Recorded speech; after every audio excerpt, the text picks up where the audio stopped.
We continue our story, with Shin and the rest of their forces on their way to the Dragonfang Mountain, about 10 kilometers away from the base. They left Raiden, the Bersigmund Squadron, and a brigade of several hundred vehicles back at the base as a reserve force. During the last chapter, they completed their goal to draw the Legion to create a path to the Dragonfang Mountain. However, they didn't account that the Legion could use this path as well to attack the Citadel Base. So the Legion used that to their advantage and have successfully invaded and taken control of the Revich Citadel Base, as well as invaded it into the United Kingdom territories. According to Vika, the Legion used this path to get the Zentors in launching distance, which the maximum range of a Zentor was about 30 kilometers. They were able to launch the Phoenix and a few other units to the Citadel Base in a surprise attack that ended up being a one-sided slaughter. Everyone that survived at the base had to shut themselves in the depths of the underground command ward on the lowest floor with little to no electricity. Also, the Tyson force they sent out into Legion territories were intercepted and wiped out, which apparently they encountered a unit consisting of Luva and Dinosaurias. But there is some good news, as the Zentors were in range of the United Kingdom's howitzers, so they're able to eliminate them from launching any more units at the base, for now. And reinforcements are on their way, but it'll take them about 5 days to get there at the earliest, since they have to break through enemy forces to do so. So pretty much, our group is surrounded by the enemy until then, and it gets even better. According to Shin, there's about 8,000 Legion units approaching the base and are expected to arrive as soon as the next day. For context, there's about 1,000 Legion units currently at the base. Most of them were Silverpearl Mines and Amizes and the Phonics, while the combined forces of the United Kingdom and the strike package was about 6,000. So Shin and the rest of their forces divided themselves into multiple battalions and set up camp in a forest overlooking the Revich Citadel Base, and they have a strategy meeting about a siege battle to reclaim the base. However, the side doing the siege is usually at a disadvantage since they have to get over the castle walls, and of course, they don't have the high ground. So the plan is to charge at the fort and scale a 100-meter cliff, as well as a 20-meter wall, while being attacked by the Legion on the way up, while Bertolt and a group of Juggernauts that used artillery would try to stall the 8,000 Legion units approaching with repeated hit and run attacks, which should buy them some time. As they continue the meeting, Shin claims that he doesn't know much about making a siege attack, and being the most experienced of all the 86s, that will most likely mean that the Legion probably doesn't know how to defend from one as well. And because most of the sheepdogs were made from Republic citizens, they had the upper hand against them in terms of knowledge, cause it's well known that the Republic sucks at defending their country. And since Lena knows firsthand how the Republic fights, Vika lets her be in command of the siege and transfers all the command privileges of the Sirens to her, while he takes command of defending the command ward. They then get a message from Greetha, who is at the royal capital. She gives them another message from Vika's father, saying that if they need to abandon Vika, they won't hold the Federacy or the strike package responsible, which shocked Elena, but Vika shrugged this off as if it was normal. Back at the royal capital, Wenzel's with the net, and they found suspicious that the Legion had managed to pinpoint and attack the strike package again, as if they were reading their movements a little too well. They didn't think that the para-raid was being intercepted, so there was a possibility that someone within the Federacy military has been leaking information. Since Lena is going to be resonating with hundreds of processors at the same time, she couldn't afford not to use a cicada. You know, the bodysuit that eases the strain of sensory resonance. As Lena is returning to the command room in the cicada, hearing the sounds of her heels, Vika and Frederica turned their gaze in her direction and looked at Lena with a peculiar expression and fell silent for a moment, which Vika apologizes to her. As Lena glared at him, he looked away from her in cold sweat, saying, "To be honest, I have Lersha use it too when necessary. I realize now it's only fine by virtue of her being a lot more modest than you are." Lena also noticed that Marcel was refusing to look at her and asked him why. His eyes did not move from the monitor, and he tells her that that would be an indirect death sentence if he turns around, and that Shin would murder him if he did. Which, why would Shin do that? And upon hearing his name, Lena became more embarrassed, which she then hops on the resonance, saying that they'll get her a bigger uniform for next time. As Lena reconnected her resonance with the Spirit Squadron, Shin noticed she sounded upset. He knew something was up, but he thought asking Lena about it would be a bad idea, so he thought about asking Marcel or Frederica about it afterwards. As they finished planning their attack, they came to the conclusion that there was no way inside the base besides scaling the cliff, which was about 100 meters tall at the lowest elevation. And they also need a reconnaissance, since they may know the positions of all the legions. However, they do not know what type of legions they were. So Lursha and one of the 4 Alkanos teams rushed out the forest and detoured around the base to scout the area. They saw the 100-meter wall of ice with the concrete walls of the base at the top of the cliff. There was also a moat that was 20 meters deep and 10 meters wide surrounding the ledge. The Regenleafs and the Alkanos could jump over the moat. However, if they were to fumble firing their wire anchors, they could fall to the bottom of it as it was made as an anti-tank obstacle. As Lursha continues scouting the base, the legions had an artillery unit of their own, the Scorpions, which had a 155mm howitzer, which fired at the Alkanos standing by the moat. The Legion were actually planning on using them to destroy the Command Ward's partitions, but in this case, they were used to defend the walls. And to prevent the Scorpions from destroying the Command Ward, Lena and Vika orders the Alkanos to keep moving forward, to keep the Scorpions occupied with something else. And Karena couldn't snipe the Scorpions on the walls, because all the best sniping spots were covered with anti-tank mines. Later on, Raiden, Shiden, and their squads are guarding the lowest level of the hangar, as their juggernauts form the barricade and hid in the shadows. They heard the sounds of explosions getting closer, as the Legion were slowly making their way down to their level. Then with a single thud, a stream of self-propelled mines and amices poured into the hangar, as they engage in combat. And good news for them, the Phonics didn't show up down there, but it was somewhere in the base, kept hidden until they needed it the most. And they had to make sure not a single unit gets past them and into the Command Ward, because that would mean checkmate for whoever's in there. As nightfall approaches, the snowfall started to blow harder, which obfuscated the battlefield, which blinded the Legion sensors somewhat, decreasing their accuracy. This gave Shin and his side a better chance at climbing the walls, which the charge was led by Undertaker and Laughing Fox, while Anju and a few others bombarded at different points of the walls to draw the Legion's attention away from them. However, for a moment the wind died down and they were spotted by some self-propelled mines, and they were dropped from above. But don't worry guys, Shin is protected by plot armor, so all the important characters were able to get out of the way, and Shin's Regenleaf was in a pretty poor state this time, so Yuto orders him to fall back. And since Yuto till this day still has no illustrations or character designs, I'm gonna use Yuto from High School DxD as a substitute for now. And this is the same with a few other characters because there's not enough illustrations of them, so I'll have to use characters from other series to substitute them.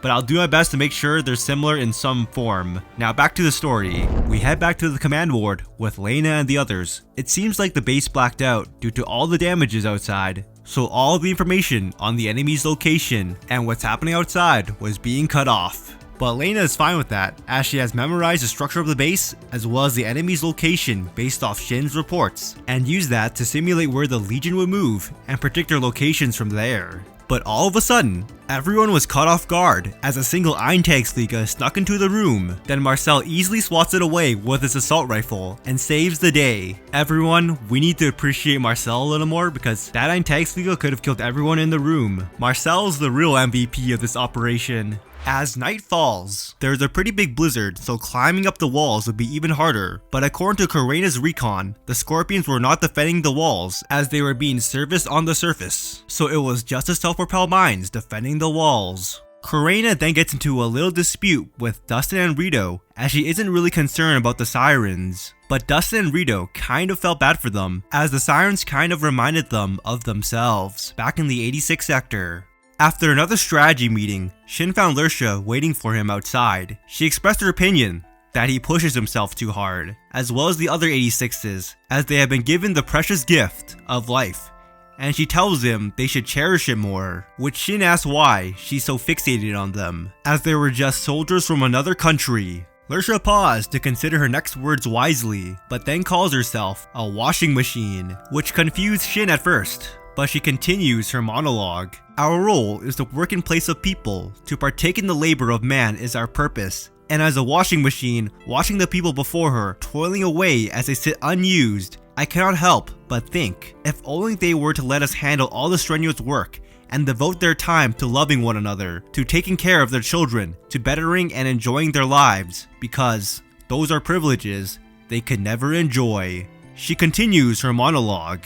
We are the marriage of machinery and death, merged together for combat. We have no future. All we have is a purpose given to us. But you are the living, and you have the freedom to wish for something in the future. You can wish for anything, unlike us. She asked him, with a bitter smile, if they were living or not. As Shin went silent, he couldn't answer that question. She says she has no desire to becoming human, but does not want to be treated as one as well, as she is Prince Victor's sword and shield, and therefore, she has no need for a human's fragile heart and body. However, she is not the person she was based on, but the final vestiges of that person's brain, and that alone hurts her master, and having realized that makes her feel lonely. Shin asks her who she was originally. As we have a little flashback, we find out that Lerchenlied was Vika's milk sister who passed away soon after his birth, and according to her knowledge, she died during Vika's first battle, and he created her to resurrect her. However, the body and soul she possesses is not Lerchenlied's, and she has none of her memories, which frustrated her. As Lercha left, Shin gets a call from Lena, and they have some small talk about the mission, but then Lena tells him that if he thinks they'll get wiped out, she wants him to forget about them and retreat, which filled Shin with so much anger, his hair stood on end for a moment. He tells her even if she orders him to abandon her, he won't listen. Even if retreating was the more strategic option, he wouldn't listen to her, like a hurt child throwing a tantrum. Now, we begin the final chapter, with a flashback to Vika's first battle, when he was about 10 years old, as Lercha laid before him crushed beneath rubble. Vika could smell her blood, as she asked him if he was okay, which Vika called her by her name. Even as she was tormented with unimaginable pain from her lower body, she had an earnest smile. Vika asked her why. Why did she protect him, when it should have been him, crushed underneath the rubble? Because earlier, Lercha pushed Vika out of the way of a collapse, saving his life. Lercha responds to his question, "What do you mean, why? You're the most important person in my life, Vika. You know, Vika, I may be a serf, but I love this country. I love this country's long winters and sparkling springs, summers, and autumns. This is the place where I was born, you know? It's where I'll live with you until today. So please, keep protecting it. Keep protecting our homeland." Vika promises her that he will, and he asks her, "So Lercha, would you stay by my side from today on? Don't leave me behind." Lercha nodded with a smile. "I will, my lonely Prince Charming." Those were her final words. Vika woke up from a nap as it's been 3 days since the start of the siege. He calls Lercha on the resonance, asking for the status. As they've lost about 40% of their Alkanost, they were low on resources, and the processors were close to their limits, so they needed to finish this as soon as possible. They also talk about Shin's health, since he could still hear the Legion in his sleep, and with all the stress he's been going through, he just might break. As they end their call, Vika reminisces about Lerchenlied, about how she wished for him to defend their homeland, and as long as he could remember that, he feels like he could still meet her. On the other side of the call, Lercha heads over to Shin and they talk about how the human body is pretty inconvenient compared to the Sirens, and claims that it would be more apt to say that the war has left humankind behind. And she asks him if they should have entrusted the war to the Sirens a long time ago. But if they did, they would be no better than the Republic, Shin says. Whether what sits inside a weapon is human or not has nothing to do with it. Shoving all the fighting onto someone else and fleeing the battlefield, throwing away the strength and will to fight, putting your fate into someone else's hand, that's just pathetic. Which Lercha suddenly giggled, pathetic? As if it was to mock him. Shin looked back at her, as she continues to laugh with a naked hatred and wrath. Pathetic, you say? That's your reason to fight? That's it? Of all the reasons you could pick, you choose because it'd be pathetic not to? You choose to live on the battlefield simply because you don't want to appear pathetic? At that moment, Lercha smiled like a blooming flower. At least you're alive. She continues her monologue, with her voice thick with loathing and envy. You get to be alive, unlike us. You haven't died yet, so you can recover and fix things as many times as you want. You can redo anything and start over. You'll say you'll fight on, but you won't discard your body, which isn't fit for battle. You won't relinquish the eyes that let you see others, the voice that let you speak to them, the hands that let you touch them, the body that let you live alongside them. Even though you wish to be with someone, even though you wish to find happiness with someone. But the same couldn't be said for her, as she cannot live alongside anyone or become happy. She keeps going, and you, who can still do all those things, you, who still live, so brazenly, how dare you? You're still alive. How dare you? You can still find happiness with someone. Lursha, still with a big smile, continues. The only ones who should die are us. The ones who have long since died already. You humans are still alive. Anything you lose, anything that gets taken away from you, can be reclaimed. Lursha then gets a call from Ludmilla as they prepare to continue the siege. As Lena got up and heads to the command post, she found Vika there, telling her to get ready for a general offensive on the southern wall within an hour, as they were at the end of the ropes. But Vika still has one last trick up his sleeve, as he claims that there will be many casualties, but that's just the way she goes. At the lowest hangar of the base, Raiden gets an order from one of the Siren handlers, saying they'll take over defending the entrance, while the 86s will regroup with the others once they get over the wall. But if the Siren handlers are here, then who's commanding the Sirens? Which we transition over to Vika, taking command of all the Sirens himself, asking if Lursha if she's prepared. She was inside her Alkanost, wearing, you guessed it, the cicada. During a strategy meeting, it was decided that the Alkanost would attack first, but they were in an odd and narrow formation. They carried logs and stones stuffed in empty containers, and they were likely going to be used to fill up the moat and climb their way up. What is Vika planning? Well, we are about to find out, as Ludmilla talks to Shin right before the Sirens head out. She tells him, Sir Reaper, we may be dead who were once human, but that means we are human no longer. Our bodies were made by men, our hearts assembled by them. We are mechanisms designed to prevent needless loss of life. We exist for the sake of humankind. And so this is. Right before she finishes her sentence, Vika tells Frederica to close her eyes, and he commences the operation. Ludmilla finishes her sentence with a smile. And so this is our version of joy. At that moment, all the Alkanos charge forward towards the base with no hesitation, crashing and breaking into the ice walls like a death march. And they were laughing all the while from the bottom of their hearts with cheerful voices. The scorpions on the walls realized what they were up to, so they changed their target to the moat. But that exposed the scorpions since they had to lean forward over the wall so the Alkanos could gun them down. As they continued their charge, they filled up the 20-meter deep moat, and seeing they weren't high enough, the Alkanos started piling on top of each other, using their bodies to assemble an upward sloping bridge, while the 86s just watched them wordlessly as it unfolded before their very eyes. As the bridge was finishing up, Vika left the rest of the offensive command to Lena. The only remaining Alkanost was Lursha. The rest were literally throwing their lives away to form a bridge, and near the top of it was Ludmilla, who had barely retained her original shape, with her neck cut through and her head dangling upside down, gazing at Undertaker. Shin couldn't let the Siren's death be for nothing, so they advanced to the base, using the Siren Bridge, stomping over the mountain of corpses. And we get a glimpse inside Shin's mind while he's climbing over the Sirens. He's thinking about the path he walked up to this point. The path that led him to here and now was paved over a mountain of his comrades' remains. Surviving to him meant walking over someone else, and walking over the Sirens was no different. A grasp escaped his throat as he thought, Lena, I'm sorry. People living, humans living. He couldn't find beauty in that.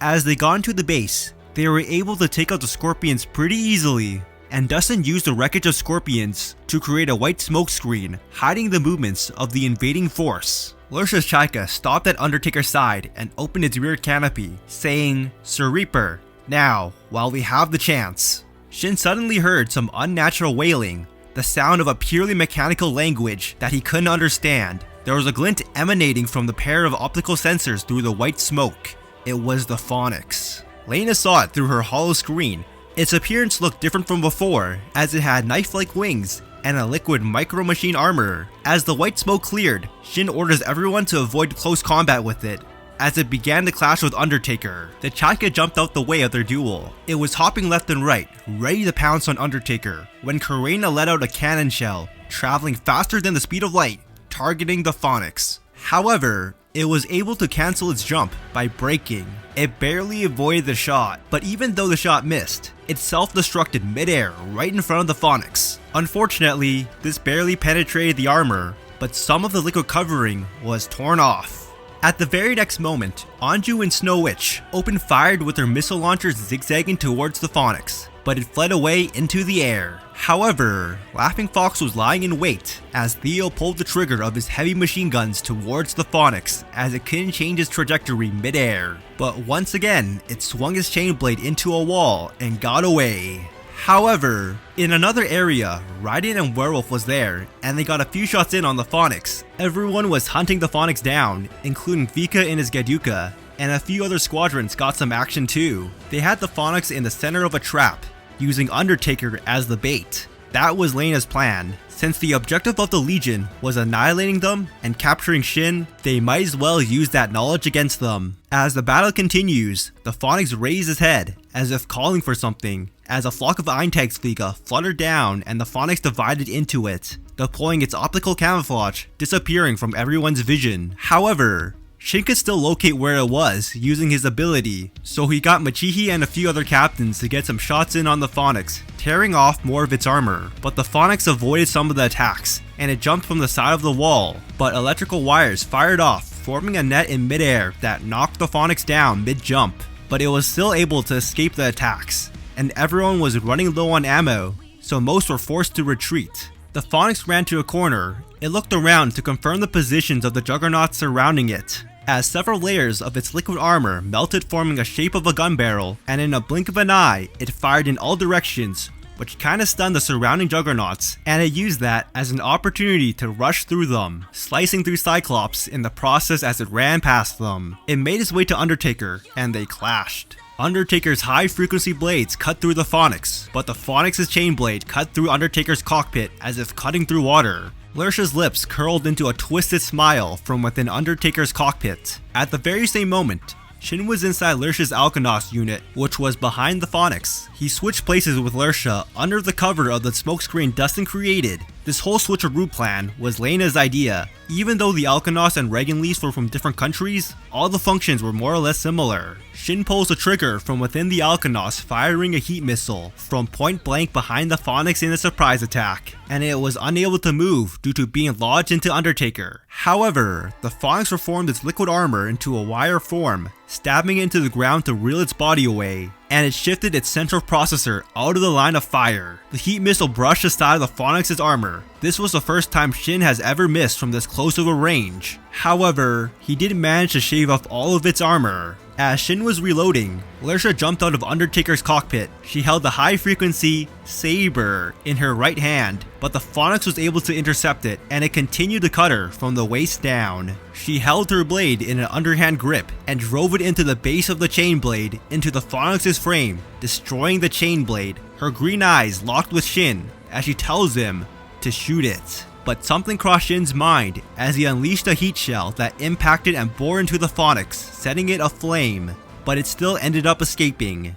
Vika sighed as he was in one of the observation towers, wondering why the Legion would make something like the Phoenix, even though it is powerful, but in terms of combat efficiency, it was significantly inferior to mass-produced units, like comparing a single hero to several thousand soldiers. But the idea of a hero may have some viability for humankind, but held no value for the Legion. Then all of a sudden, the mechanical butterflies changed their direction to the south, about few kilometers away from the base. What showed up on the hollow screen made Vika grasp. What stood there was a single Ameise, a very old model in fact. It was the Merciless Queen, as the Phoenix was right beside it, and there was an army of Dinosaurians hiding in the vicinity. The Merciless Queen turned to their direction as we hear a young woman's voice speaking the final thoughts she had prior to her death. A voice that indeed fit the woman bearing the name of the Goddess of the Moon. Cold, dignified, and most of all, merciless. But despite that, "I've been a good girl. That's why I wanted you to come back to me." It was like the voice of an infant, barely holding back the tears. A frail, forlorn voice. Now, Shin gets a flashback to his younger days. He finally remembered his father's face, his mother's voice, his older brother, the childhood friend, the place he lived, some of his father's research, and the loyal AI in the shape of a dog he once had. The truth was, he never lost it. He just didn't want to remember it, because he didn't want to remember that he had a happy world that he could never return to. He thought he remembered all the stuff I listed, but once again, he casted them aside.